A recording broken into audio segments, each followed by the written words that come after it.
Ohio State is 31st in returning production, but the split is why they're interesting. They are 8th on offense and 78th on defense, which will make sense if you notice all the players who were picked very early in the NFL draft from them last year. We all know how it goes with Ohio State. Like, they could totally collapse and go 11-1, and things could get really ugly. Like, Ryan Day's address could be going around. We all know how that can go. But is that level of turnover on their defense cause for you to be like a touch more interested in maybe something resembling a vulnerable Ohio State? Or no, that's a reach, forget about it? I mean, it's always going to be a reach looking for Ohio State vulnerabilities, I think. And what's funny is, actually, this isn't funny at all now that I think about it. The new era means that just because you were elite last year, like previously, if you won the national title, congratulations, you're 110th in returning production this year because you just lost all your guys to the pros. And now you're going to have to deal with trying to avoid a setback. Thank you, Lee. Thank you, Richard Johnson. I'm Alex Kirshner. This is an episode of Split Zone Duo, and we've got a great guest with us this week. He's the godfather of the modern college football analytics movement. He's a former coworker of ours, current friend of ours. He's Bill Connelly, and he's here to talk about returning production, especially as it relates to the 2026 season. Alex, in a just political system, when you would hold people to account for their crimes, for data or fabrication or what have you, that's what we're doing on this show. We're holding this charlatan to account. Bill Connelly, welcome to the show. Welcome back to the show. I'm feeling like a charlatan at the moment. I'm finishing my Conference USA preview, and boy, it's pretty easy to get every single team in that conference wrong from year to year. So not feeling all that hot about accuracy there. Otherwise, maybe all right. Bill, it's funny that you would say that because we have this series around here called the Off-Season Vibe Check, where in March, April, we just sort of do a check-in on what's been going on with all of the teams in every FBS conference between bowl season and kind of the middle of the off season, just so we can reach out and touch the football teams a little bit during these months without football. But this year, we decided not to do those episodes for the group of six, despite our predilection to talk about G6 football, because of some numbers that you put out into the world. Specifically, you as the proprietor of Returning Production have built this formula that you've used since, I believe, the mid-late 2010s to 14-ish, something like that. Yeah. To evaluate roughly how much actual on-field production is coming back or leaving from last year's teams. And I will say, Bill, that this year's numbers are fascinating because of the bifurcation between the power conferences and everybody else. And we're going to talk about the formula and how you come to this and how you think about returning production. But the Big Ten has 59% of its production from last year returning this year. The SEC 58, the Big 12 57, the ACC 55, and then there's the Pac-12 at 51%, and everybody else in the group of six now in the 40s, below the equator there, because at least it would appear at first glance, G6 rosters can no longer be held together for more than about one season at a time, given the portal situation. So we looked at it and we just thought, all right, we'll see you around season preview time instead of doing a show that's just like, wow, all your players left. But I'm curious, is that what your conclusion would be from the power conferences having so much more returning production than the group of six? Yeah, that's obviously a huge part. The number of transfers, even, we know it's been rising for a while, but even in like the last 2 years, it's gone up like 60, 70% from, what was it, like 13 per team to like 22 or something like that. And that's crazy. And just the fact that, the way I do returning production still works pretty well for SP Plus projections overall. It's not, you can see where it's kind of baking in problems for the G6 because, among other things, when you pull somebody up from level below FBS, you only get half credit for it. And that's worked out pretty well. But that means if you lose a 3,000-yard passer and then you sign some 3,000-yard passer from SCS, you're only getting 1,500 yards credit for that. And that's 33% returning production when you plug everything in. So, it's kind of, it's set up to kind of hurt the G5 in that, or G6 in that regard. But the world is set up to hurt the G6 at the moment. So it's not, I don't really feel like it's anything I'm doing. Bill, let's go back to kind of like originally, when you started doing this, you mentioned going back to mid 2010s, returning production had always been the gold standard, if you could call it that, of preseason prognostication, right? A team that brings back a ton of seniors, they're going to be good, so to speak. Didn't always work out that way, but you could say that. And then obviously we had one kind of atom bomb dropped in when the portal came out, and then another when NIL came in, and then yet another when the rev share stuff has come in. And now we're at a space where it's, you had a situation where even in 2024, you had plenty of the college football playoff teams and semifinalists who were built more heavily on the prep recruiting side versus the portal recruiting side. Most of them were like 70-30. Last year, it was mostly 50-50. You've got Georgia as an outlier, and that's pretty much it at that level.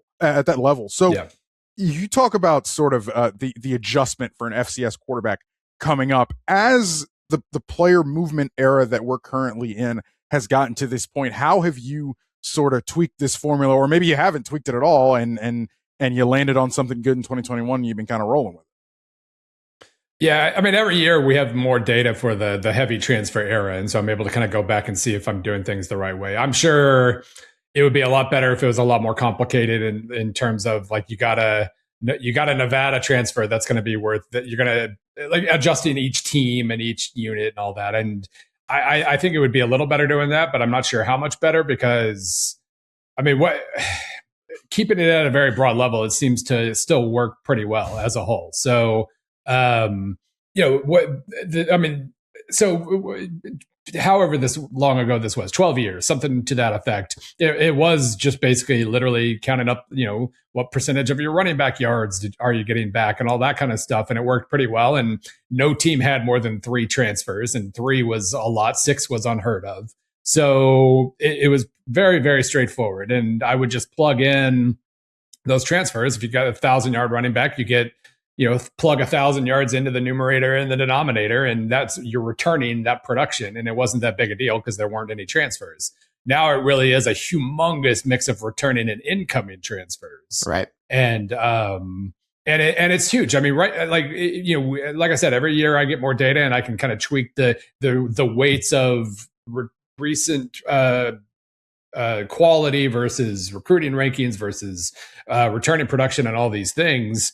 And every year, among other things, like recruiting rankings are like 1% of SP Plus now. And that used to be a pretty heavy piece of those preseason projections, just because it was basically like, what percentage did you lose and how good are the guys you're bringing in? The end. Now that doesn't really apply. Like, your freshman recruiting class isn't really ever going to do much. That was never really the case, but you got a nice little recruiting average of 3-4 years. That told us how talented you are on average, and just really doesn't work the same way anymore. I do think, by the way, one thing you mentioned in Georgia, I do think one interesting thing is in terms of, incoming talent versus whatever. Nobody, like one team per year, nails an offensive line. If they have to go get like 4 new starters out of the portal, almost everybody fails at that. I think that's one of the reasons why so many teams disappointed last year, is that the LSUs of the world, all these teams had to go completely remodel their line, and it didn't work. The Georgias of the world, who are able, if they can keep enough of those guys and keep the pipeline going there, I think that's really, really important. Everywhere else, it really doesn't. I don't know how important it is. It's funny. Last year, I'm thinking maybe Vanderbilt did that pretty successfully with 3 or 4 new guys. They at least had a much higher floor. But I was going to Oregon. Oh, yes, Oregon with Isaiah World at left tackle for sure from Nevada. You mentioned a Nevada transfer. I wonder if you were thinking of him. I think it's interesting that you say that, because you are pretty transparent, to your credit, because you've spent a lot of time chirping with the peanut gallery on Twitter over the years. You are pretty transparent about how you come to these numbers, and you publish the weights for this year.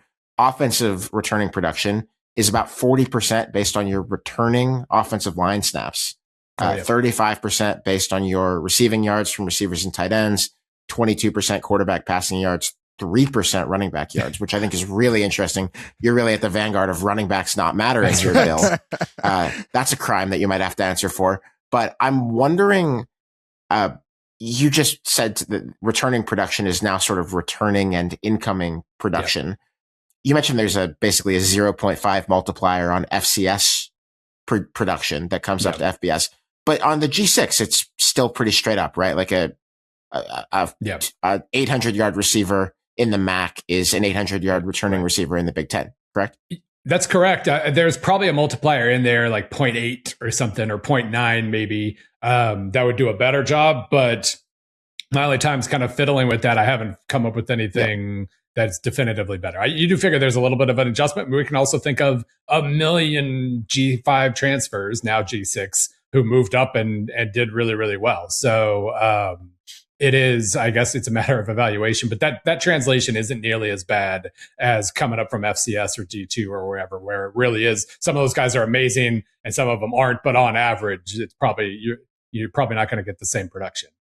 I'm guessing you don't sort of account for this, but what do you do with a guy who is like all the Indiana guys, right? Like they are James Madison players with Curt Cignetti, who moved on to Indiana and they were always his players, or even you kind of get the bounce back thing. I know like Buster Faulkner's Florida's offensive coordinator now, and Eric Singleton obviously was not at Georgia Tech with him last year, but was at Georgia Tech with him 2 years ago. And now they are both at Florida. So and we've got countless situations, right? A position coach moves, takes players with them all over the place in college football.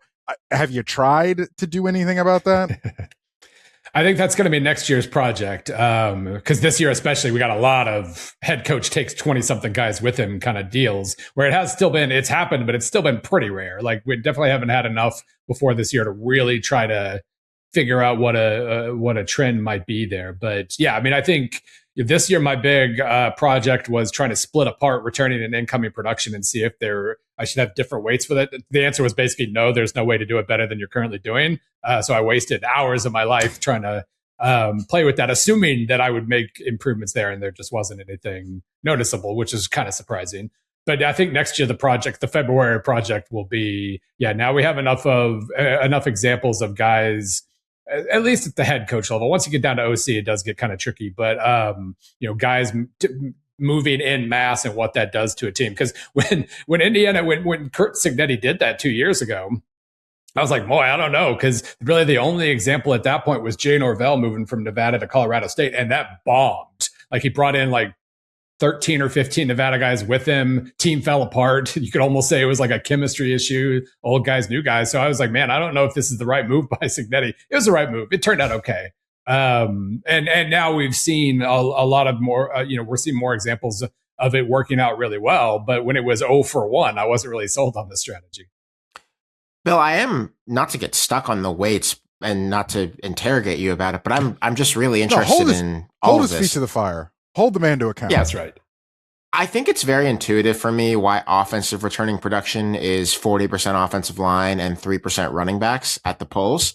I think most people listening to this would pretty quickly understand that. But I am curious why you weight more heavily wide receivers and tight ends receiving yards as a percentage of offensive returning production than quarterbacks. It's about 35% for the pass catchers and 22% for the quarterback, because it does invert a little bit of the conventional punditry cycle in the sport, right? Like if a quarterback comes back, it's like, they got the quarterback and I don't know who's going to throw to, but they got the quarterback, so it's going to be fine. And you seem to be going at it a little bit from the other direction.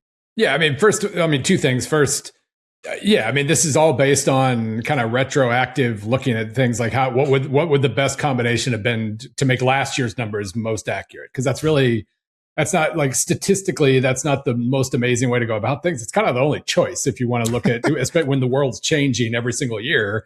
So I'd make little adjustments based on that. But also the other thing, it took me a while to realize, I'm like, man, 40% offensive line. Well, offensive line's 45% of the offense. So once you like divide by player, you're looking at like 8% per offensive lineman, like 9% per receiver and tight end, 22% for quarterback, and then 3% for running backs. That makes it look a little like, running backs are still worth less and quarterbacks are still worth more, but that makes it a little more kind of logical, I guess. So, but it took me a while because it really was confusing at first to see like 75% line and receivers, and then you realize what percentage of the offense those guys occupy on any given play. And on defense, you do a broader calculus, which is 66% returning snaps, 19% returning tackles, 15% returning tackles for loss and sacks. Makes sense to me. We are also, Bill, as long as I've known Bill, I was going to say, as long as I've known Bill, I know Bill is not precious with defensive stickiness from year to year, which I do appreciate. And it has been a lot harder too with defense because I separate everything out by unit, but what's a unit? Like, what's a nickelback? Is he a DB if he's under 210, but he's a linebacker if he's 215? Like, everything's blurry. The edge rushers who are listed as OLBs on one depth chart and defensive ends on another, but are basically almost the same in kind of how they're deployed. So I haven't gotten as very far. I've had to take a lot more general look at the defense for sure. I would love to relitigate one of the wars from last year. That was a one-sided battle between me and you, not actually, but conceptually. Let's talk about Clemson. Yeah. Clemson brought back damn near everybody last year. Didn't portal much at all. Funny enough, pretty much the only thing they did portal ended up being basically their best player in edge rusher Will Helt, who's coming back again this year. So maybe it was a classical look at the sport, a classical lens of the sport to say, Clemson's returning everything. They're going to be good this year. However, when I go back and I think about and I evaluate my priors and I see 9 Clemson players drafted, 5 of which in the first 3 rounds, which is a school record, including 2 linemen, 1 lineman on each side of the ball in Blake Miller and Peter Woods. Something's not lining up there about the returning production, how good those players are. They just are. From a team that won the ACC, by the way, the previous year. And made the playoff. It was Bill, they won the ACC, technically speaking. They got to hold the trophy. It was more legit than Duke, I get it. Sure. But it basically, like, when we look back at Clemson, and we look back at Clemson through the lens of returning production, in which they were, I believe, number 1 coming into the season, what do we do with that? It was a very fun experience last year because we learned that basically predictions really are just closest to the pin. Because I missed Clemson, I just didn't miss as much as everybody else missed Clemson. Therefore, I won. Therefore, I was right. But because they were, I mean, the things, this time last year, the things I was saying about Clemson, they are number 1 in returning production. Therefore, they're probably going to improve this year. But they're 22nd in SP Plus in 24. They're 23rd in 23. They were 16th in 22. They had not been an elite team for a while, and it felt like they were getting a ton of like a boost from Cade Klubnik making some great passes when they're down 21 points against Texas. And so that was that was why I was pushing back on Clemson was, okay, if they're going to improve, that only means they're a top 15 team. They're not suddenly going to be top 5 again. And even by last year, saying you're leading the nation in returning production wasn't quite as impressive as it was a few years earlier when your BYU led it at like 87%, but then Clemson was like 80% last year, and Notre Dame leads the nation this year at like 73%. So it definitely means something different now with the extra player movement. But looking back, Clemson was still a massive disappointment. Like by any definitely, even if they were never going to be a top 5 team, they should have been a top 15 team, and it just didn't happen. Watching. Well, among other things, I think I was done with Clemson as a national power when he finally made the move everybody wanted and he hired Garrett Riley, and then pretty much immediately said, well, he's still going to be running a Clemson offense. Right, yeah, and then didn't let Garrett Riley. Why are you hiring? Yeah. Why did you spend all this money? It makes perfect sense that he would go hire Chad Morris now because that's who cares who's the offensive coordinator if you're going to run a system that doesn't actually maximize the talent you have. But obviously things fell apart there last year. The receivers were the strength, but like all 3 of them weren't ever healthy at the same time. But it was still like, no matter how you spin this, it was so much less than the sum of the parts. And defense did improve, but again, they weren't Clemson defense. They haven't been Clemson defense in a long time. They were 29th in 2024, so they improved. They were still only 25th. So it just, I think it was just a combination of kind of unique factors that nobody could have seen coming, and just the fact that he doesn't run an elite program anymore. And, that's just what it is. Now, it is funny this year. I think SP Plus is much higher on Clemson than most people, because most people are now just like, it's over, done. And SP Plus has them like 23rd or something like that. But it's just not an elite program. What is still an elite program, no question, is Home Field. Our dear friends, our longest standing sponsors, based in Speedway, Indiana, which is important this month because it is the Indianapolis 500 on the very near horizon. Home Field and Indianapolis Motor Speedway have collaborated on a gorgeous 2026 collection that is not even all the way out yet, but that is in part out right now, and you can check out at homefieldapparel.com. The 500 90s inspired bomber jacket, it's purple, white trim, gold trim, is particularly stunning in my opinion. Thank you very much to our friends at Home Field for their long-standing support of this show.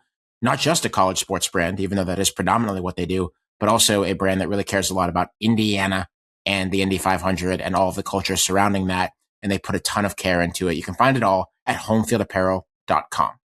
Bill, you lay out the national numbers, you've alluded to them, of returning production macro. 2021, the free-for-all year with the extra eligibility, 77%, then 63, 60, 60, 54 last year.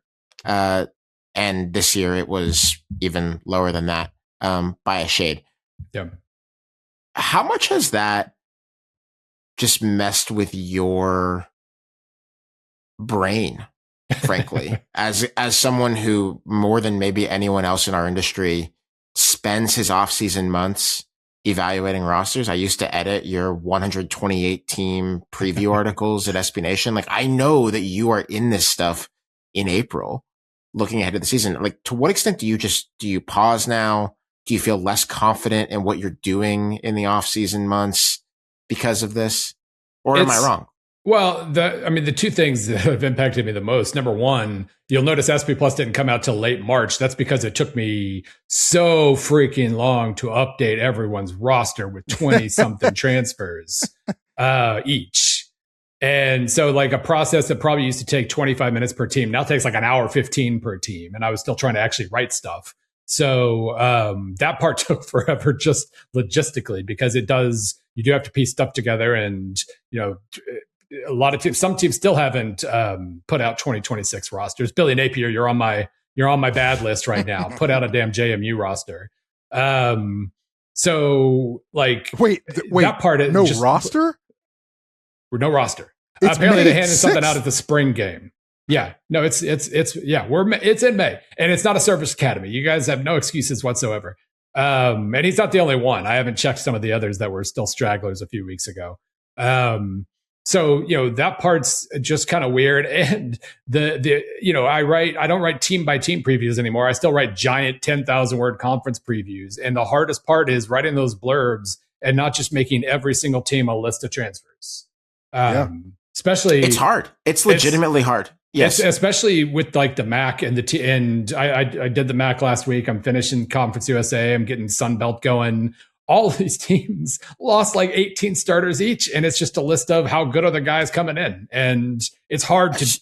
Yeah, be unique. I'm curious. I'll be curious to read these, and maybe this is too inside baseball media talk, but that was our fear with the offseason vibe checks for the group of six, and why we decided we'll just do the previews. Yeah, it's not that compelling to just reproduce a 24/7 sports transfer portal list for 45 minutes of audio. And I feel that sucks, by the way, because it would be nice to be able to do a better job being in detail on these teams in April, but you get what you get. And going through and pulling the stats, that's the part that takes the longest is, oh God, another D2 guy. Let me pull up the website and let me find last year's, and all that stuff. That takes a couple minutes per guy, and there are a lot of guys. But when if you sign some FCS defensive tackle who's 280 pounds and had like 3 tackles for loss last year, I'm not really paying much attention to that. If you're Florida Atlantic, and let me pull up this guy's stats, and you sign a guy named Kenyon Garner from Livingstone, who's a solid 6'4", 230. He's at least reasonably sized for this level. And he made 28 tackles for loss and 15 sacks last year. All right, let's talk. I'm in on that guy. I'm mentioning the hell out of that guy. So it does seem like, you can still kind of figure out just basically, the guys who have the havoc stats on defense, the guys who played a lot or had good averages, just little things like that, you can still figure out, who might be more likely to be successful. But it is a list of transfers, no matter how you cut it. And I'm picking out the ones I like and whatever, and then I'm going to be wrong about half of them. And it is tricky. You're sort of doing it with Clemson last year with your skepticism of them, despite them being number one on your list. I'm not saying that you were saying that Clemson was outright going to be bad last year, but I am wondering how you think about good returning production versus bad returning production. You just mentioned FAU, which makes me want to ask. FAU was not a very good team last year. They were not competitive in an American that, had a decent top last year, but where, Temple was more competitive than they were last year. Not a very good looking team right now under Zach Kitley, second year coach. But they're the tops of the G5 in returning production.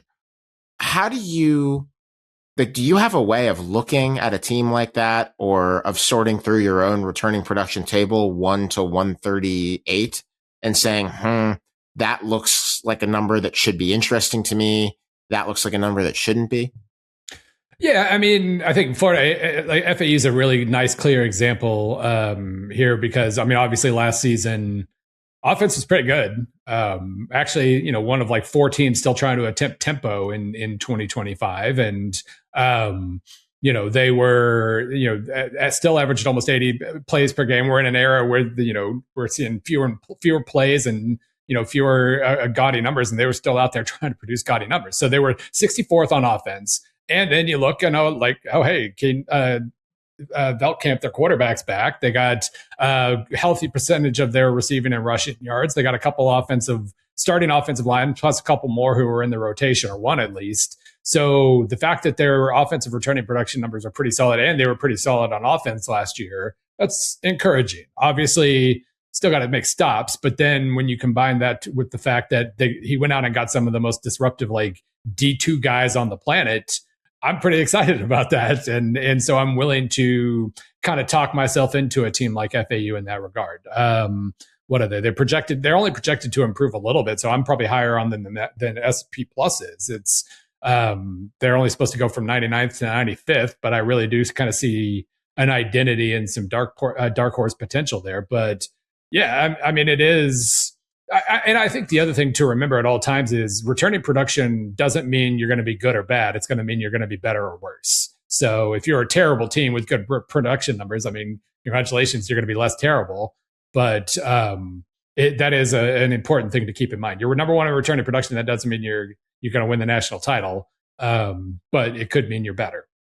Bill, to what extent currently, because I've known you a long time, I know that you're a manual guy as far as how you kind of go about this. But as a guy who runs databases, who manages reams of data regarding this, like how much are you using like AI to scrape or AI to back check or AI to where are you at with that and our new data center overlords?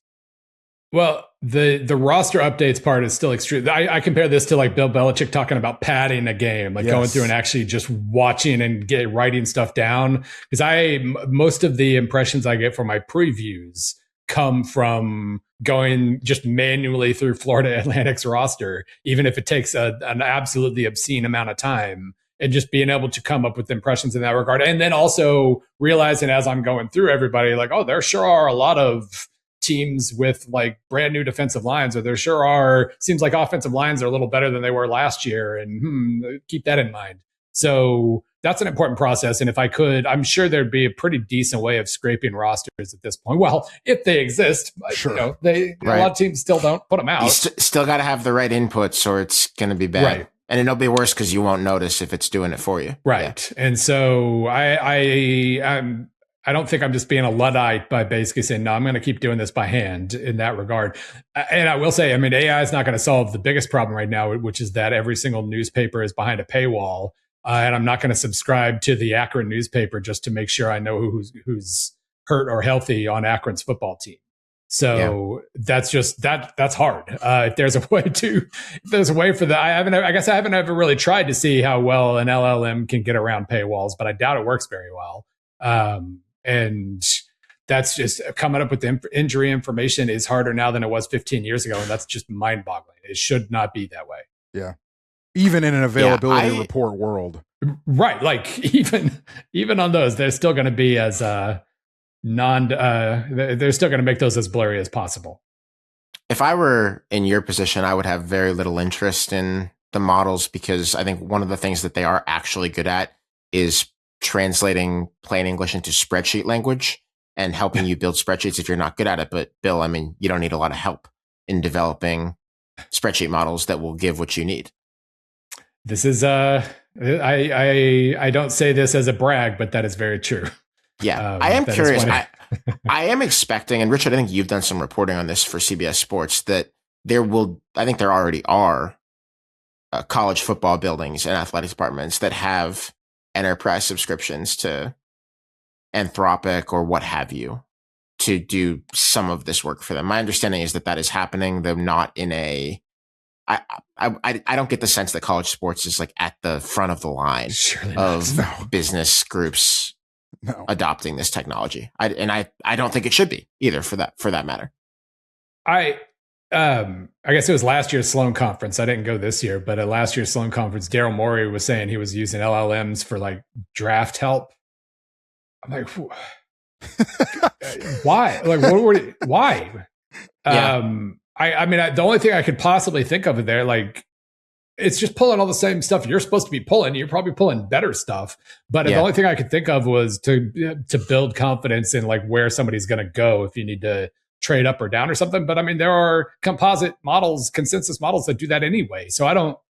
Yeah. Like, it felt like at least at that point, the teams are, just really wanting to say, oh, yeah, we use it. When what the hell are you using it for? They want to sound leading edge, which right. Sure. Daryl Morey always wants to sound leading edge. I think if you're in a front office of a major professional or college sports team, you have quants who should be doing this for you anyway, who will probably do a better job and who don't need to save an hour by having a model do it at the expense of a loss of quality.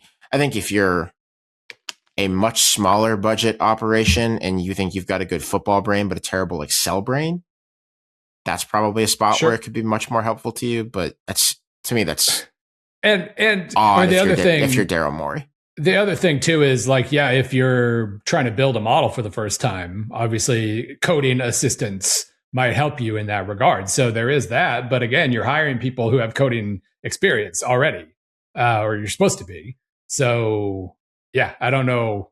Yeah. It does feel like this is every other industry where people are just trying to, we use it. We definitely use it. It's great. We're cutting edge. And like, what the hell are we doing? Yeah, someone will figure it out, because I think in other businesses they have, but I am a little skeptical. But Richard, before we move on from this, I'm a little skeptical of any college football program that acts like this has currently revolutionized their workflows. Maybe. Yeah, I think some are definitely using it, and some are using it in like ways that are a little surprising. Like some of them are using it like to either write or at least fact check the copy that they send out in their recruiting letters, right? Like that's not a way that you might think that they're doing it, but that's a use case. Grammar about to get a lot better. Yeah, I mean, there's something to be said for that. Yeah, like sitting around and sending 500 happy birthday texts, or would you rather have the LLM do it? You know what I mean? Like, and in that respect, all right, I get it. See, man, that's hilarious, because they definitely could do that. You definitely could easily in minutes rig up a bot that sends happy birthday texts to recruits from the head coach's phone. But I mean, how embarrassing! Like, they're doing it, buddy. They're doing it. I mean, I think you sacrifice it. You got rid of pride a long time ago if you're in the recruiting game. So, It's true. Thank you very much to our partners at Nokian Tires. We often have the split zone duo hockey hour here in the dead of the off season. And while we are thinking about not doing that this week because of Richard's poor Tampa Bay Lightning getting knocked out of the Stanley Cup playoffs, despite giving up just 9 shots on goal to the Canadiens in Game 7, really incredible. No idea how that happened. We are going to talk hockey here for a moment, because Nokian Tires, our longstanding sponsors for the last 4 seasons in college football, are official sponsors of the IIHF World Championships, which start next Friday, May 15th. keep an eye out on Nokian Tire's social media channels. They're going to have lots of stuff directly from the tournament in Switzerland. And who knows, plenty of other hockey fun along with tire fun over the course of the offseason. Thank you very much to Nokian Tires for their support of Split Zone Duo.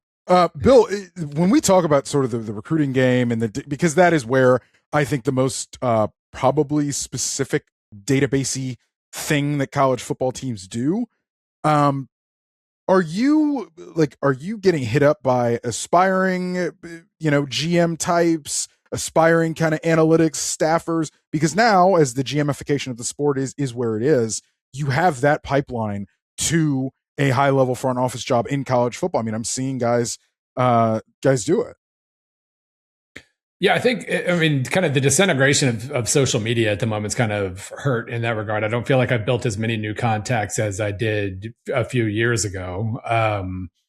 But then it's what's happened is, in a lot of cases, the guys I was interacting with a few years ago have moved up into GM roles, which has been kind of fun. Like, I hired some recruiting assistant or talked to some recruiting assistant in 2019, and now he's a GM. And that's been pretty cool to see those guys kind of working up, and kind of a reminder that there is a work your way up element to those roles as well. So that's been fun. But I really, it's a lot trickier now. I can't just hang out on Twitter anymore and build contacts and DM people, because I'm barely on Twitter anymore, and I don't feel like I'm interacting with as many guys as I used to.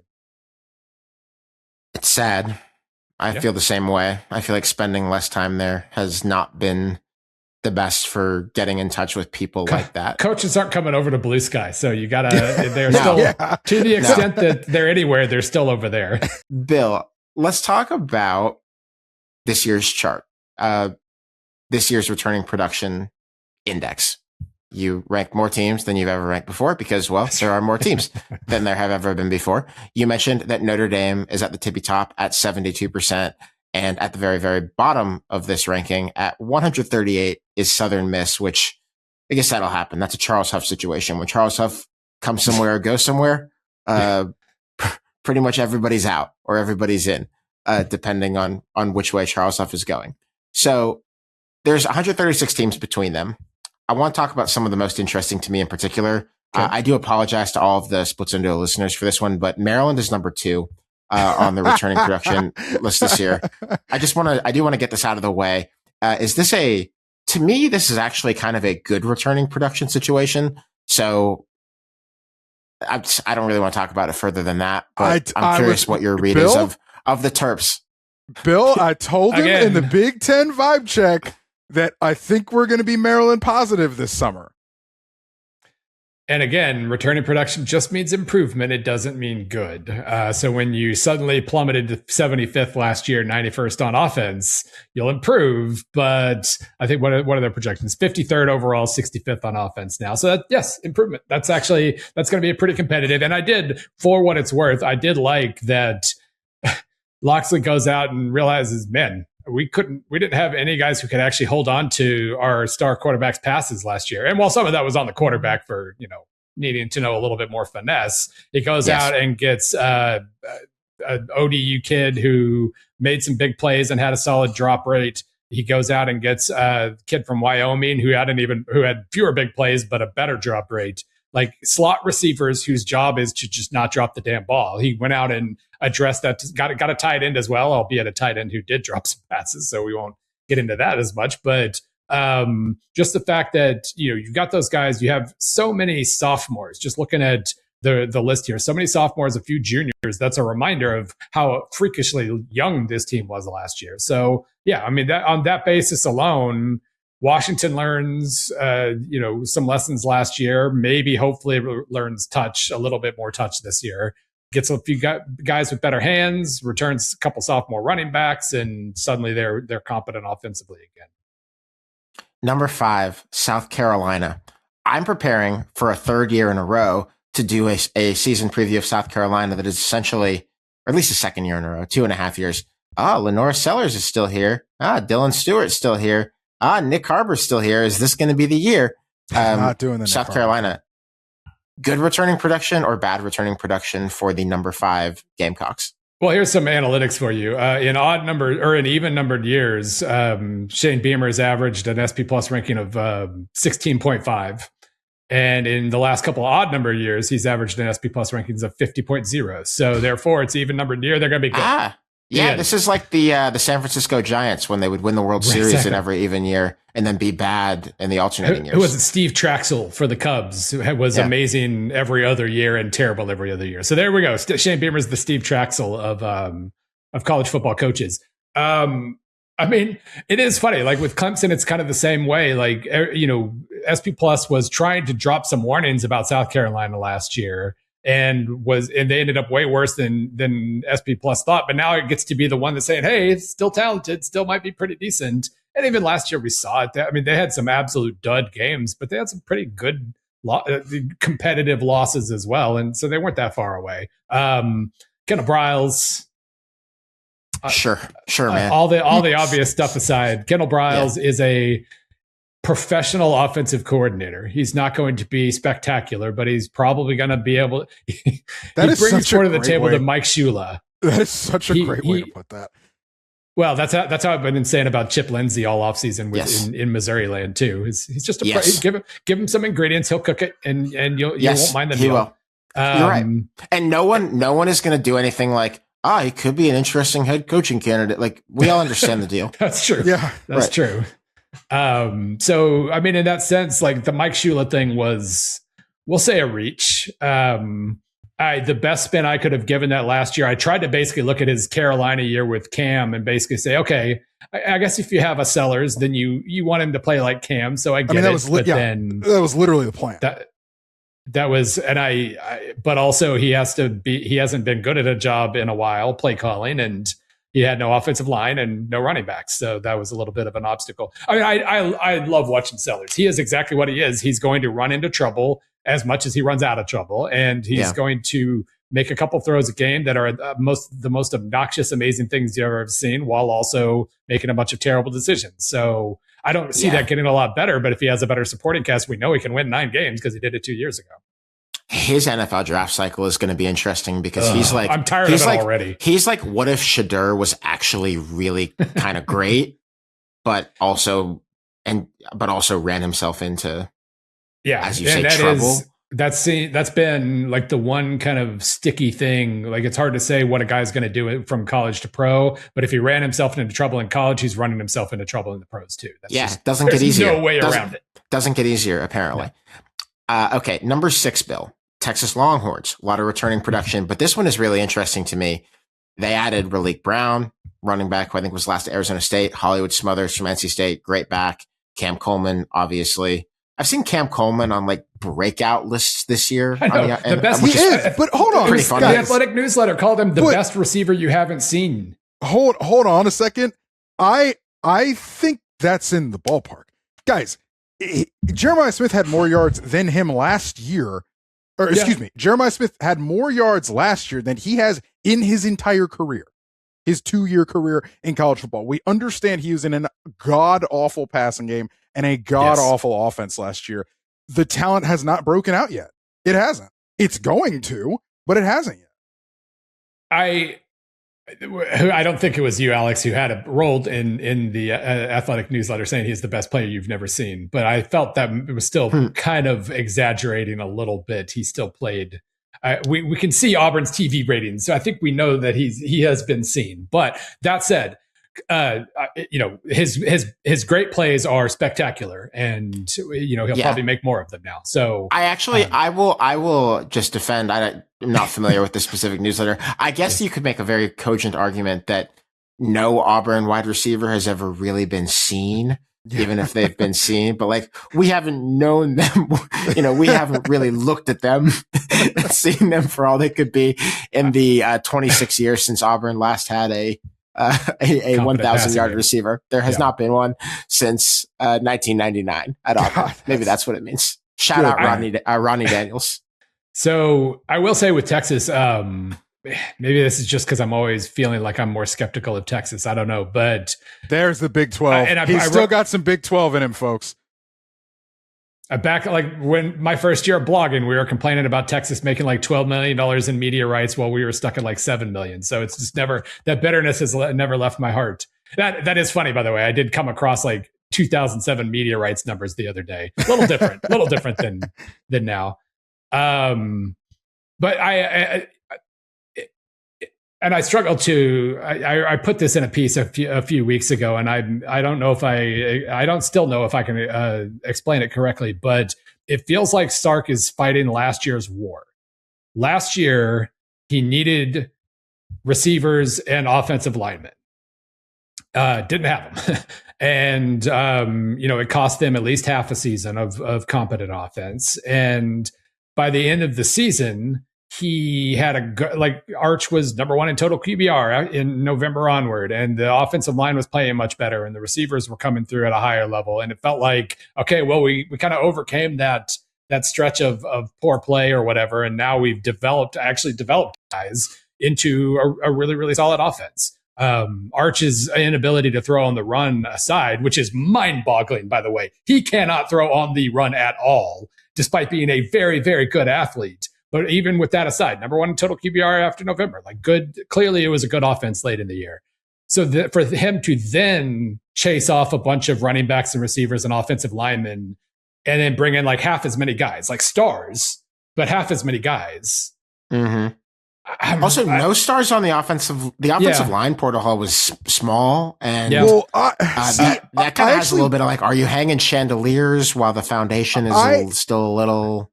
I actually kind of would like to defend the offensive line haul. So you bring in, obviously you have Gooseby at left tackle, who's going to be a first round pick. Awesome, sick. They have a center they're bringing back, and then they're sort of chopping and changing at the other interior offensive line positions, at left guard, which was the problem last year. You remember they switched to left guard in the Florida game, didn't work out, and they were revolving toward that position. Lawrence Seymour is in from Western Kentucky, but he is not on campus yet. He's finishing his degree at Western Kentucky, but he's a 7th-year guy, I think. So he's played a ton of snaps. And my bullishness on Texas, quite frankly, will probably come from the Will Muschamp of it all.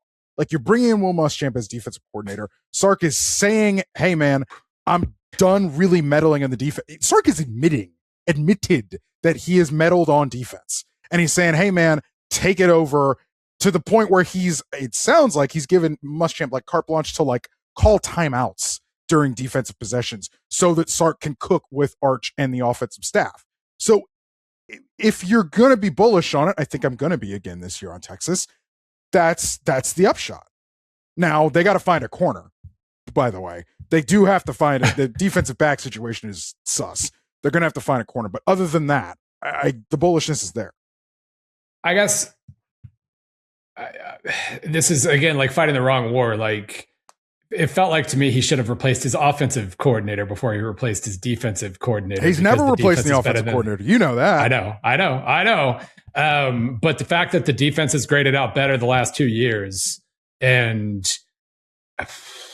with Muschamp, I know that guy knows more about defense than I will and learn in an entire lifetime. But it's the same way with Gary Patterson out at USC. I like it when you hire a guy who's actually been awesome at being a coordinator in the last 5 years. Right. And that's still the best lever that we have.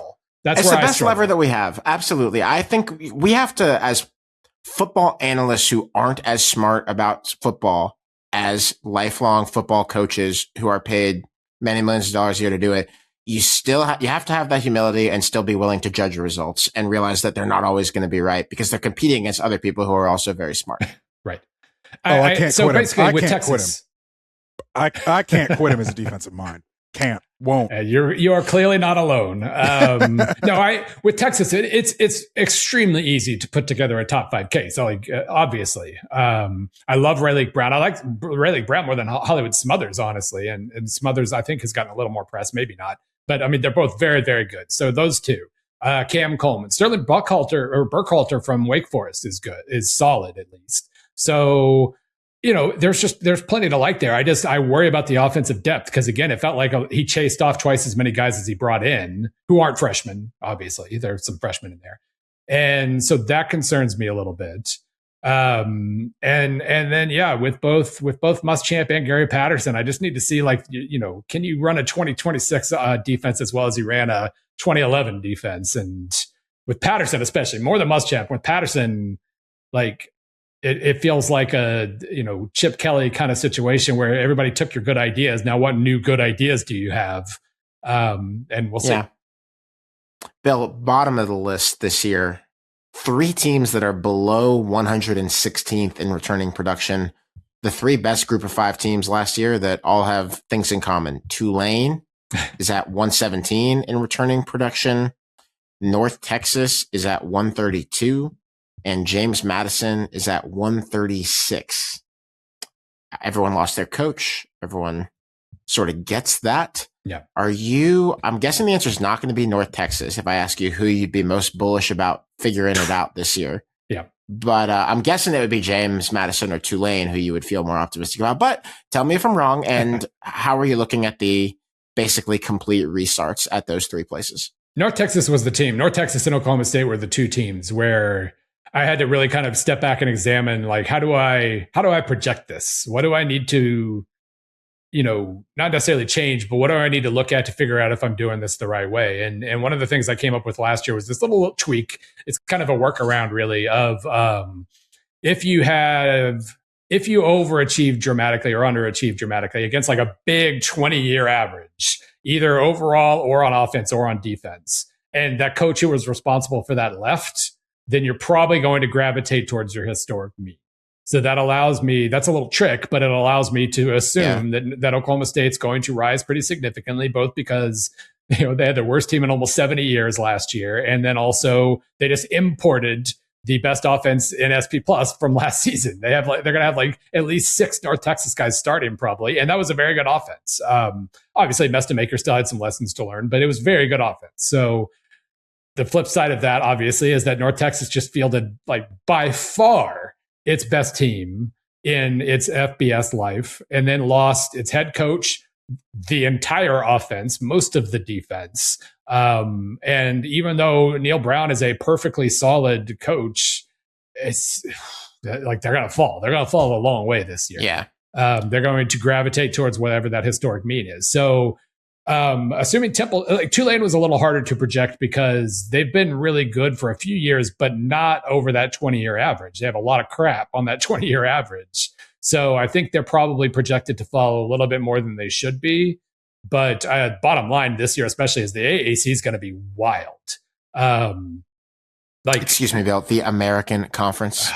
I am not going to write damn American over and over and over again. I need an abbreviation. I agree. What are you doing, Bill? Bill, what are you doing about the All-American team? That's why you can't do it. That's why you can't do it. That's why you can't do it. That's just, stop rebranding just to rebrand. Like, nobody, you're the same damn conference. Stop rebranding.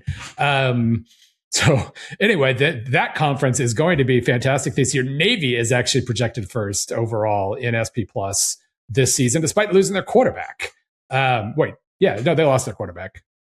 Yeah. It's Navy, man. They lost Eli Heidenreich and Alex Texa, who are 2 of their better players since Keenan Reynolds. And they have significant holes to fill.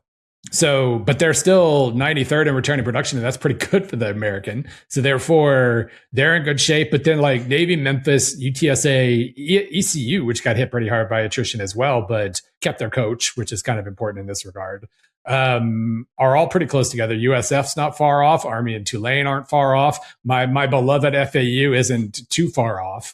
So that's going to be a really, really tight conference. That is the one. It's not a positive effect, but part of the way gravity has taken hold with the last few rounds of conference realignment, where you have like half of the SEC games finishing within 1 score now, is the other end. Even though I would sure love to see a lot more awesome G6 teams, they're pretty close together, and it's going to be a lot of close games and fun twists for the conference race, at least before we get to the playoff and everybody complains that they're involved in the playoff again. But the AAC should be a lot of fun. I guess the default answer here is, to your question from like 20 minutes ago now, is James Madison. Yeah, I still think they're going to be in the best shape. I like what Napier did. I just finished the JMU section for next week's Sunbelt preview, and it requires you to remember what Billy Napier was. It feels like an extremely underwhelming hire when you just look at, they're the team that goes out and gets the great FCS guys. What are they doing? Hiring a Florida retread. And then you remember that like 4 years ago, he had built an absolute juggernaut in the Sun Belt. And now he's at the Sun Belt, probably the most well-resourced Sun Belt school. That feels like a pretty good situation. Even if this year there's with all the turnover, maybe he doesn't get it quite right. They're still going to be in good shape. Yeah. Bill, last team that I want to highlight, just one team in the middle, because I've been doing a bunch of teams at the top and at the bottom. Ohio State is 31st in returning production, but the split is why they're interesting. They are 8th on offense and 78th on defense, which will make sense if you notice all the players who were picked very early in the NFL draft from them last year. We all know how it goes with Ohio State. Like, they could totally collapse and go 11-1 and things could get really ugly. Like, Ryan Day's address could be going around. We all know how that can go. But is that level of turnover on their defense cause for you to be like a touch more interested in maybe something resembling a vulnerable Ohio State, or no, that's a reach, forget about it? I mean, it's always going to be a reach looking for Ohio State vulnerabilities, I think. And what's funny is, actually, this isn't funny at all now that I think about it. The new era means that just because you were elite last year, like previously, if you won the national title, congratulations, you're 110th in returning production this year because you just lost all your guys to the pros. Yeah. And now you're going to have to deal with trying to avoid a setback. It was, if you were in the 90s in returning production, that used to be fantastic. Now elite teams can be elite in returning production as well because they can go take other teams' production. So the fact that Ohio State is in the 70s on defense, that's probably good on average considering what used to happen. Yeah. But it is kind of an interesting thought because last year the Matt Patricia hire prompted a lot of pretty were in retrospect a lot of terrible opinions, including mine about. We're all trying to find who did that. Right. Yeah. Just about how like this guy hasn't. Well, I was just saying, with Will Muschamp, this guy hasn't been good at a job in however many years. How is he gonna like? And now we're just assuming he's gonna. Well, apparently he knows how to run a defense full of pros, and he did that very well against college coaches. So it worked out, but it is going to be a little different from this year. He is going to maybe run into a few more issues with inexperienced guys, and wanting to keep them on the field for practice longer and not being able to and all that stuff. So maybe that becomes interesting, but it's Ohio State, and if they collapse, it'll be 10-2 and they'll probably still make the playoff. That's by the way, 2014 playoff. Ohio State will never play a meaningful regular season game again. But anyway, that's got to stand in opposition to it. Seriously, that will actually make the regular season inarguably worse in a way that I don't think has happened at 12, but will happen at 24. Yes. Anyway, don't want to digress. Tend to agree. Different discussion for another day. I think the main thing with Ohio State is, or on defense, I should say, with Ohio State, is not having a safety that I don't know if you've heard Nick Saban talk about Caleb Downs, but Nick Saban talks about Caleb Downs like a son, like a father talks about a son. That's how much he means to him. That's how good a player he is. So yes, we will. Yeah, we will. It's obviously not going to matter until maybe Thanksgiving weekend, and then the second half of one other game. Well, and actually, then we'll talk Richard, about it in January. It is probably not going to matter. We all know Ohio State. They can't go worse than 10-2 ever, and 11-1 is probably the safest bet. But they do have hard schedule. Starting with October at Iowa. I'll tell you, that is going to be a program win for somebody, whoever can get that one. They have a bye week against Maryland at home, and then it's at Indiana, actual bye week at USC, Oregon. That's their early October to early November. This could be the year that they go 10-2. It could be. You remember, Bill, when I did this with Bama for like 4 years in a row, and then they won a national championship in that run, and then got to, I believe, overtime of almost going to another one, and then the head coach retired? Ryan Day isn't Nick Saban, but similar rules apply. There's no way around that. The fact that they were like, I can talk myself into maybe picking Notre Dame number one. Of course, the numbers are going to go with Ohio State because they have all the broad categories nailed, and so of course they're number one. Man, 10-2, maybe 10.5 and 1.5. This could be the year that Ohio State loses more than, probably not. This is extremely silly. They're going to go 11-1. We all know how it goes. We also know how it's going to go when we have Bill Connelly on Split Zone Duo. It means we're going to get great insight into the modern state of the game from someone who is truly indispensable in our field. Bill, thank you so much for coming on the program. It's great to have you. Absolutely. Thanks, guys.